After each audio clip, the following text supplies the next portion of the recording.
Hey guys, I figured I would make a video communication to just make it a little bit easier to kind of give everybody an update and also to explain to everyone even what happened to me. Saturday, July 3rd, I woke up just like any other Saturday morning, and my beautiful wife Elaine made me coffee and had breakfast and then hung out with the family for a little bit and started getting ready to run. I've been getting a lot of questions. People asked, did I get any warning signs? And there were none. I had no warning signs at all. The only strange thing I had happen that morning was our dog Dennis. He actually blocked the stairs. The top of the stairs, he laid right along the edge. He's never laid there before. It was just really strange, and we all kind of commented like, what is Dennis doing? Like, move, buddy. And he just wouldn't do it. So I just went over there and picked him up, gave him some kisses, and played with him, and he just laid there and stared at me. It was really strange, but honestly, that was the only thing that was strange before any other morning. So I went out the door and started running, started my Garmin watch, and just ran through downtown Bothell straight to Burke Gilman Trail and just started rolling. I made it 4 miles out, and I was on the way back. I had an 8-miler to do that day. I was second to my last training session for RAGNAR. So I was cooking, looked like I was doing pretty good. And really the only thing you can see on my watch is that I started to slow way down. And it's kind of like not even in a straight line, just kind of like crazy to the sides and stuff, kind of by houses and then back on the trail.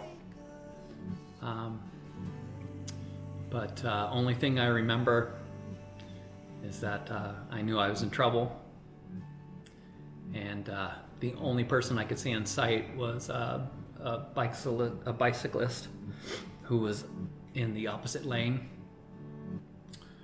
and he's maybe 40 yards out. So I just threw myself into that opposite lane, to making sure that he gave me eye contact before I went down, because I got tunnel vision. That's all I remember at all. But I did get pretty lucky because the guy riding that bike was actually an ER doctor, and he knew what to do. He immediately started chest compressions and called 911 right away. Fire department, and ambulance, and the Bothell police were there in just minutes. Then my wife was immediately notified, and that's where I want to kind of pause this little story to kind of give you guys a tech tip. Inside your phones, if you would take them out, just take your phone out and just go to the contact section. So regardless of what device you've got, Android or Apple or Windows, you should all have an emergency contact. And I encourage you to fill that out as complete as possible with the right person to contact. I mean, you can put all sorts of stuff in that information, like what medications you're on and everything. So please do that, okay? My wife was notified by the police, and they started, the doctor was doing chest compressions, and as the ambulance came up, they intubated me right in the field.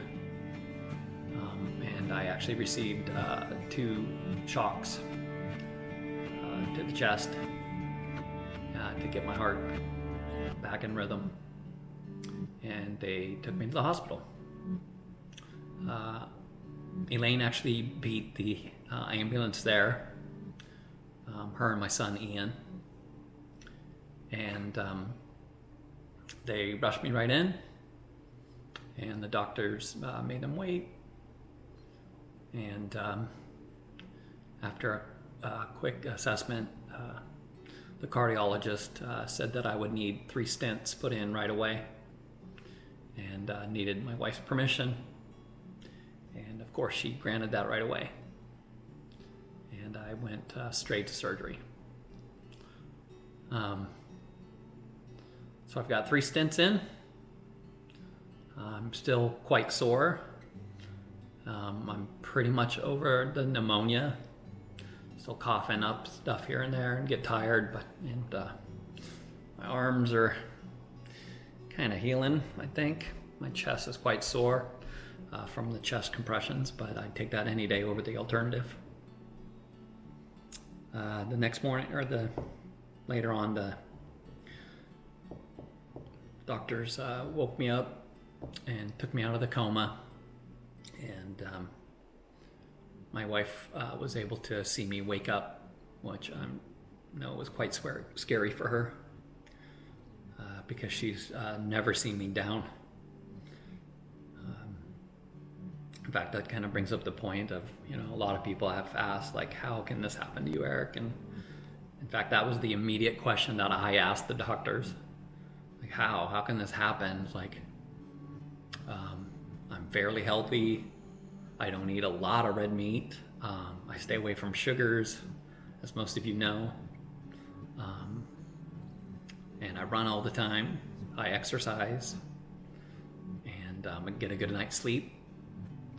So really, the doctor says, none of that stuff quite matters. It's in this case, it's more than likely just hereditary. It's in my family.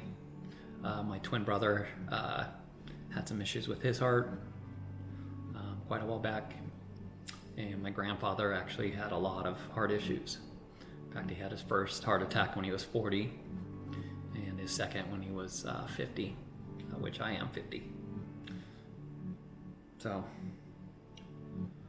I want to thank the Evergreen Hospital for taking just amazing care of me and my family.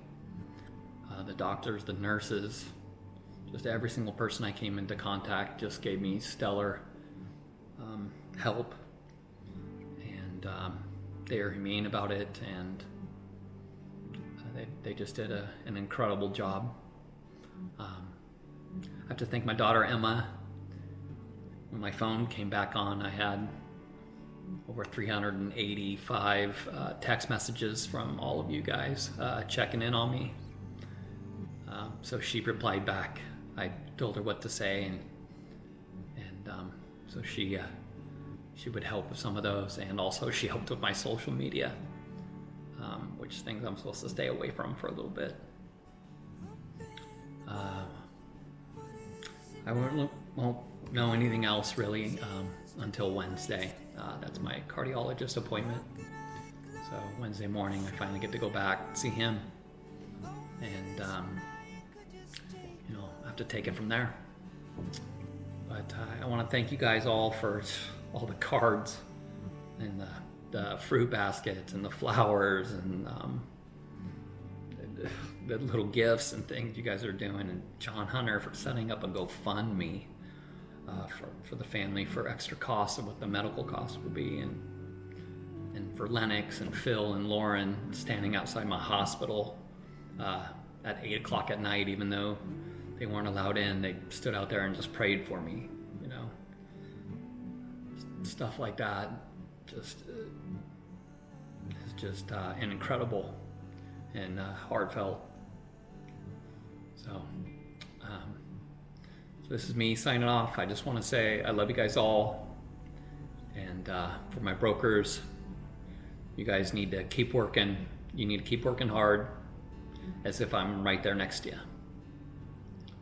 All right, I love you guys. Take care.